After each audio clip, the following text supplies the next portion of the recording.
ನಮಸ್ಕಾರ ಗೆಳೆಯರೇ, ನಮ್ಮ ಚಾನೆಲ್ಗೆ ಸ್ವಾಗತ. ಇಂದು ನಾನು ನಿಮ್ಮ ಮುಂದೆ ಒಂದು ವಿಶಿಷ್ಟವಾದ ಮತ್ತು ಮನಮಿಡಿಯುವ ಜೀವನದ ಕಥೆಯನ್ನು ಹೊತ್ತು ತಂದಿದ್ದೇನೆ. ಸಂಬಂಧಗಳು ಕೇವಲ ರಕ್ತದಿಂದಲ್ಲ, ಕಷ್ಟದ ಸಮಯದಲ್ಲಿ ಒಬ್ಬರಿಗೊಬ್ಬರು ನೀಡುವ ಆಸರೆಯಿಂದ ಹೇಗೆ ಗಟ್ಟಿಯಾಗುತ್ತವೆ ಎಂಬುದೇ ಈ ಕಥೆಯ ಸಾರ. ಊರಿನಲ್ಲಿ ಚಿಕ್ಕಪ್ಪ ವಿಶ್ವನಾಥ್ ತೀರಿಕೊಂಡಾಗ ನಾನು ಪಟ್ಟಣದಲ್ಲಿ ಓದುತ್ತಿದ್ದೆ. ನನ್ನ ಚಿಕ್ಕ ವಯಸ್ಸಿನಲ್ಲೇ ಅಪ್ಪ ಅಮ್ಮ ಇಬ್ಬರೂ ಈ ಲೋಕವನ್ನು ಬಿಟ್ಟು ಹೋಗಿದ್ದರು. ಅಂದಿನಿಂದ ನನ್ನನ್ನು ಮಗನಿಗಿಂತ ಹೆಚ್ಚಾಗಿ ಸಲಹಿದ್ದು ಇದೇ ಚಿಕ್ಕಪ್ಪ ಮತ್ತು ಚಿಕ್ಕಮ್ಮ ಸೌಮ್ಯ. ಈ ಸಾವಿನ ಸುದ್ದಿ ಕೇಳುತ್ತಿದ್ದಂತೆ ನನ್ನ ಬದುಕು ಒಂದು ಕ್ಷಣ ಸ್ತಬ್ಧವಾಯಿತು. ವೇಗವಾಗಿ ಊರಿಗೆ ಧಾವಿಸಿ ಬಂದೆ. ಮನೆಯಲ್ಲಿ ಶೋಕದ ಮೌನ ಆವರಿಸಿತ್ತು. ಆದರೆ ಚಿಕ್ಕಮ್ಮ ಸೌಮ್ಯಳ ಕಣ್ಣಲ್ಲಿ ಕಣ್ಣೀರಿಗಿಂತ ಹೆಚ್ಚಾಗಿ ಒಂದು ರೀತಿಯ ಅತಂತ್ರ ಸ್ಥಿತಿ ಮತ್ತು ಭಯವಿತ್ತು. ಅದು ಒಂಟಿತನದ ಭಯ. ಚಿಕ್ಕಮ್ಮ ನನಗಿಂತ ವಯಸ್ಸಿನಲ್ಲಿ ಕೇವಲ 12 ವರ್ಷ ದೊಡ್ಡವಳಾಗಿದ್ದಳು. ಅವಳು ಸೌಂದರ್ಯದ ಗಣಿ, ಯೌವನದ ಹೊಬನದಲ್ಲಿದ್ದವಳು. ಆದರೆ ವಿಧಿಯಾಟ ಬೇರೆಯೇ ಇತ್ತು. ಈಗ ಅವಳ ಹಣೆಯ ಕುಂಕುಮ ಮಾಸಿತ್ತು. ಕಾಲಿನ ಗೆಜ್ಜೆಗಳ ನಾದ ನಿಂತು ಹೋಗಿತ್ತು. ಮೊದಲ ಬಾರಿಗೆ ನಾನು ಅವಳನ್ನು ಇಷ್ಟು ಹತಾಶ ಸ್ಥಿತಿಯಲ್ಲಿ ನೋಡಿದ್ದೆ. ಚಿಕ್ಕಪ್ಪನ ಚಿತೆಯ ಮುಂದೆ ನಿಂತು ನಾನು ಅಂದೇ ಒಂದು ದೃಢವಾದ ಪ್ರತಿಜ್ಞೆ ಮಾಡಿದೆ. ಈ ಚಿಕ್ಕಮ್ಮನನ್ನು ನಾನು ಎಂದಿಗೂ ಒಂಟಿಯಾಗಿ ಬಿಡುವುದಿಲ್ಲ ಎಂದು ನಿರ್ಧರಿಸಿದೆ. ನನ್ನ ಓದನ್ನು ಅರ್ಧಕ್ಕೇ ನಿಲ್ಲಿಸಿ ಊರಲ್ಲೇ ಉಳಿಯಲು ತೀರ್ಮಾನಿಸಿದೆ. ಕೃಷಿ ಮತ್ತು ಮನೆಯ ಸಂಪೂರ್ಣ ಜವಾಬ್ದಾರಿಯನ್ನು ನನ್ನ ಹೆಗಲ ಮೇಲೆ ಹಾಕಿಕೊಂಡೆ. ದಿನಗಳು ಉರುಳಿದಂತೆ ಮೌನವಾಗಿದ್ದ ಚಿಕ್ಕಮ್ಮ ಮತ್ತು ನನ್ನ ನಡುವೆ ಮಾತುಕತೆಗಳು ಮೆಲ್ಲಗೆ ಶುರುವಾದವು. ಅವಳು ನನಗಾಗಿ ಪ್ರೀತಿಯಿಂದ ಅಡುಗೆ ಮಾಡುತ್ತಿದ್ದಳು. ನಾನು ಹೊಲದಿಂದ ಬಂದ ಮೇಲೆ ಅವಳ ಬಳಿ ಕುಳಿತು ಮಾತನಾಡುತ್ತಿದ್ದೆ. ಅವಳು ಅಕಸ್ಮಾತ್ ನಕ್ಕಾಗ ಹಳೆಯ ಸುಂದರ ದಿನಗಳು ಮರುಕಳಿಸಿದಂತೆ ಭಾಸವಾಗುತ್ತಿತ್ತು. ಆದರೆ ಆ ನಗುವಿನ ಹಿಂದೆ ಆಳವಾದ ಶೂನ್ಯವಿದೆ ಎಂಬುದು ನನಗೆ ಚೆನ್ನಾಗಿ ತಿಳಿದಿತ್ತು. ರಾತ್ರಿ ಹೊತ್ತು ಮನೆಯ ಮಾಳಿಗೆಯ ಮೇಲೆ ಮಲಗಿ ನಕ್ಷತ್ರಗಳನ್ನು ನೋಡುತ್ತಾ ಯೋಚಿಸುತ್ತಿದ್ದೆ. ಸೌಮ್ಯೋಳಿಗೆ ಬದುಕಲು ಕೇವಲ ಒಬ್ಬ ಸಂಬಂಧಿಯ ಆಸರೆ ಸಾಕೆ, ಅಥವಾ ಅವಳಿಗೆ ಜೀವನಪರ್ಯಂತ ಜೊತೆಯಾಗುವ ಸಂಗಾತಿಯ ಅಗತ್ಯವಿದೆಯೇ? ಒಂದು ದಿನ ಮಳೆ ವಿಪರೀತವಾಗಿ ಸುರಿಯುತ್ತಿತ್ತು. ಊರಿನ ಜನರೆಲ್ಲ ಮನೆ ಸೇರಿಕೊಂಡಿದ್ದರು. ನಾನು ಅಂಗಳದಲ್ಲಿ ಒಣಗಲು ಹಾಕಿದ್ದ ಬಟ್ಟೆಗಳನ್ನು ಆಯುತ್ತಿದ್ದೆ. ಅಷ್ಟರಲ್ಲಿ ಅಲ್ಲಿಗೆ ಬಂದ ಸೌಮ್ಯ. ನೆನೆದು ಒದ್ದೆಯಾಗುತ್ತಿದ್ದೀಯಾ, ಒಳಗೆ ಬಾ ಎಂದು ಕರೆದಳು.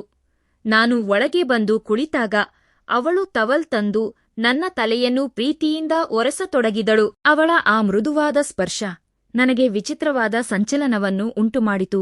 ನಾನು ಅವಳ ಕಣ್ಣುಗಳನ್ನೇ ನೋಡತೊಡಗಿದೆ. ಅವಳು ಸ್ವಲ್ಪ ಹೊತ್ತು ತಬ್ಬಿಬ್ಬಾದಳು. ಏನನ್ನೋ ಹೇಳಲು ಹೊರಟು ಸುಮ್ಮನಾದಳು. ಅವಳ ಕಣ್ಣಲ್ಲಿ ಮೊದಲ ಬಾರಿಗೆ ನಾನು ಆಸರೆಗಾಗಿ ಹಂಬಲಿಸುತ್ತಿರುವ ಜೀವವೊಂದನ್ನು ಕಂಡೆ. ಅಂದು ನಮ್ಮಿಬ್ಬರ ನಡುವೆ ಮಾತುಗಳಿಲ್ಲದ ಒಂದು ಭಾವನಾತ್ಮಕ ಬೆಸುಗೆ ಉಂಟಾಯಿತು. ಅಂದಿನಿಂದ ಅವಳು ನನ್ನಿಂದ ಸ್ವಲ್ಪ ದೂರ ಸರಿಯಲು ಯತ್ನಿಸಿದಳು. ಬಹುಶಃ ಸಮಾಜದ ಭಯ ಅವಳನ್ನು ಕಾಡುತ್ತಿರಬಹುದು. ಆದರೆ ನನಗೆ ಅರ್ಥವಾಗಿತ್ತು. ಅವಳು ಕೂಡ ಈಗ ನನ್ನ ಮೇಲಿನ ಅವಲಂಬನೆಯನ್ನು ತಡೆಯಲಾರದೆ ಒದ್ದಾಡುತ್ತಿದ್ದಾಳೆ ಎಂದು. ಒಂದು ರಾತ್ರಿ ವಿದ್ಯುತ್ ಹೋದಾಗ ನಾವಿಬ್ಬರೂ ಮನೆಯ ಜಗುಲಿಯ ಮೇಲೆ ಕುಳಿತಿದ್ದೆವು. ಸೌಮ್ಯ ಮೆಲ್ಲಗೆ ಹೇಳಿದಳು, ಬದುಕು ವಿಚಿತ್ರ ಅಲ್ವಾ, ಎಲ್ಲವನ್ನೂ ಕಿತ್ತುಕೊಂಡು ನಮ್ಮನ್ನು ಏಕಾಂಗಿ ಮಾಡಿಬಿಡುತ್ತದೆ. ನಾನು ಧೈರ್ಯ ಮಾಡಿ ಅವಳ ಕೈಯನ್ನು ನನ್ನ ಕೈಯಲ್ಲಿ ತೆಗೆದುಕೊಂಡೆ. ಅವಳು ಕೈಯನ್ನು ಹಿಂತೆಗೆಯಲಿಲ್ಲ. ಬದಲಾಗಿ ಮೌನವಾಗಿ ಒಪ್ಪಿಕೊಂಡಳು. ನೀನು ಬಯಸಿದರೆ ನಾನು ನಿನ್ನ ಈ ಒಂಟಿತನವನ್ನು ಜೀವಮಾನವಿಡೀ ಹಂಚಿಕೊಳ್ಳಬಲ್ಲೆ ಎಂದು ನಾನು ಅವಳ ಕಣ್ಣಲ್ಲಿ ಕಣ್ಣಿಟ್ಟು ಹೇಳಿದೆ. ಅವಳು ನನ್ನನ್ನು ನಂಬಲಾಗದ ದೃಷ್ಟಿಯಿಂದ ನೋಡಿದಳು.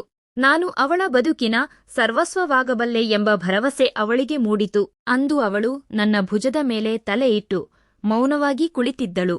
ಆ ಕ್ಷಣದಲ್ಲಿ ನಮಗೆ ಯಾವುದೇ ಸಂಬಂಧದ ಹೆಸರಿನ ಅವಶ್ಯಕತೆ ಇರಲಿಲ್ಲ. ಮೆಲ್ಲಗೆ ಅವಳು ನನ್ನ ಹತ್ತಿರಕ್ಕೆ ಬಂದಳು. ಹಗಲಿನಲ್ಲಿ ನಾವು ಜನರ ಕಣ್ಣಿಗೆ ಅಂತರ ಕಾಯ್ದುಕೊಳ್ಳುತ್ತಿದ್ದೆವು. ಆದರೆ ರಾತ್ರಿಯ ಮೌನದಲ್ಲಿ ನಾವು ಒಬ್ಬರಿಗೊಬ್ಬರು ಬದುಕಿನ ಭರವಸೆಯಾಗಿರುತ್ತಿದ್ದೆವು. ಅವಳ ಉಸಿರಾಟದ ಧ್ವನಿ ಈಗ ನನ್ನ ಬದುಕಿನ ಲಯವಾಗಿತ್ತು. ನಿಧಾನವಾಗಿ ಅವಳ ಕಣ್ಣಲ್ಲಿದ್ದ ಒಂಟಿತನ ಮಾಯವಾಗಿ ನಗು ಚಿಮ್ಮಿತು. ಅವಳು ಈಗ ಕೇವಲ ನನಗೆ ಚಿಕ್ಕಮ್ಮನಾಗಿ ಉಳಿಯಲಿಲ್ಲ. ಅವಳು ನನ್ನ ಬದುಕಿನ ಅವಿಭಾಜ್ಯ ಅಂಗವಾಗಿದ್ದಳು. ಊರಲ್ಲಿ ಅಕ್ಕಪಕ್ಕದವರು ಮಾತಾಡಿಕೊಳ್ಳಲು ಶುರು ಮಾಡಿದರು. ಈ ಚಿಕ್ಕಮ್ಮ ಮತ್ತು ಅಳಿಯನ ಸಂಬಂಧ ಏನು ಎಂದು ಗುಸುಗುಸು ಎದ್ದಿತು. ಸೌಮ್ಯ ಭಯದಿಂದ ನನ್ನನ್ನು ಬಿಟ್ಟು ಮದುವೆಯಾಗು, ನಿನ್ನ ಬದುಕು ಹಾಳು ಮಾಡಿಕೊಳ್ಳಬೇಡ ಎಂದಳು. ಆದರೆ ಅವಳನ್ನು ಬಿಟ್ಟು ನನಗೆ ಬೇರೆ ಲೋಕವಿರಲಿಲ್ಲ. ಲೋಕ ಏನೇ ಅಂದುಕೊಳ್ಳಲಿ, ನೀನು ನನ್ನವಳು ಎಂದು ನಾನು ಅವಳಿಗೆ ಧೈರ್ಯ ತುಂಬಿದೆ. ಕಾಲಕ್ರಮೇಣ ಊರಿನವರು ಕೂಡ ನಮ್ಮನ್ನು ನೋಡಿ ಸುಮ್ಮನಾದರು. ಈಗ ಸೌಮ್ಯ ಒಂಟಿಯಲ್ಲ, ಅವಳಿಗೆ ನಾನಿದ್ದೇನೆ ಎಂಬುದು ಎಲ್ಲರಿಗೂ ಮನವರಿಕೆಯಾಯಿತು. ಒಂದು ರಾತ್ರಿ ಅವಳು ನನ್ನ ಕೋಣೆಗೆ ಬಂದಳು. ಅವಳು ಎಷ್ಟು ಸರಳವಾಗಿ ಮತ್ತು ಸುಂದರವಾಗಿ ಕಾಣುತ್ತಿದ್ದಳೆಂದರೆ ವಿವರಿಸಲು ಸಾಧ್ಯವಿಲ್ಲ. ಇಂದು ನಿನ್ನ ಹತ್ತಿರ ಒಂದು ಮಾತು ಕೇಳಲು ಬಂದಿದ್ದೇನೆ ಎಂದಳು ಸೌಮ್ಯ.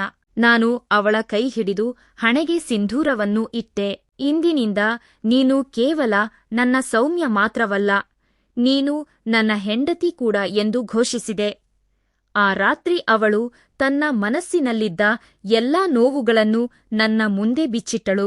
ಅವಳ ಪ್ರತಿ ಹನಿ ಕಣ್ಣೀರು ನನ್ನ ಪ್ರೀತಿಯಲ್ಲಿ ಕರಗಿ ಹೋಯಿತು. ಈಗ ಆ ಘಟನೆ ನಡೆದು 5 ವರ್ಷಗಳಾಗಿವೆ. ಇಂದು ಸಮಾಜ ನಮ್ಮನ್ನು ಗೌರವಾನ್ವಿತ ಗಂಡ-ಹೆಂಡತಿ ಎಂದೇ ಗುರುತಿಸುತ್ತದೆ. ನಮ್ಮ ಮನೆಯಲ್ಲಿ ಈಗ ಸದಾ ಸಂತೋಷದ ವಾತಾವರಣವಿದೆ. ಸೌಮ್ಯ ಈಗ ಮತ್ತೆ ಮೊದಲಿನಂತೆ ನಗುತ್ತಾಳೆ, ಅರಳುತ್ತಾಳೆ. ನಾನು ಪ್ರತಿದಿನ ಅವಳ ಹಣೆಗೆ ಸಿಂಧೂರ ಇಡುತ್ತಾ ಒಂದು ವಿಷಯವನ್ನಂತೂ ಅರಿತಿದ್ದೇನೆ. ಕೆಲವೊಮ್ಮೆ ಸಂಬಂಧಗಳು ಕೇವಲ ರಕ್ತದ ಹಂಚಿಕೆಯಿಂದ ಆಗುವುದಿಲ್ಲ. ಅವು 2 ಮನಸ್ಸುಗಳ ಮಿಲನ ಮತ್ತು ಕಷ್ಟದ ಸಮಯದಲ್ಲಿ ನೀಡುವ ಪ್ರಾಮಾಣಿಕ ಆಸರೆಯಿಂದ ಗಟ್ಟಿಯಾಗುತ್ತವೆ. ಸ್ನೇಹಿತರೆ, ಈ ಕಥೆ ನಿಮಗೆ ಇಷ್ಟವಾಗಿದ್ದರೆ ದಯವಿಟ್ಟು ಲೈಕ್ ಮಾಡಿ, ನಿಮ್ಮ ಅನಿಸಿಕೆಗಳನ್ನು ಕಾಮೆಂಟ್ ಮಾಡಿ ಮತ್ತು ನಮ್ಮ ಚಾನೆಲ್ಗೆ ಸಬ್ಸ್ಕ್ರೈಬ್ ಆಗುವುದನ್ನು ಮರೆಯಬೇಡಿ. ಧನ್ಯವಾದಗಳು.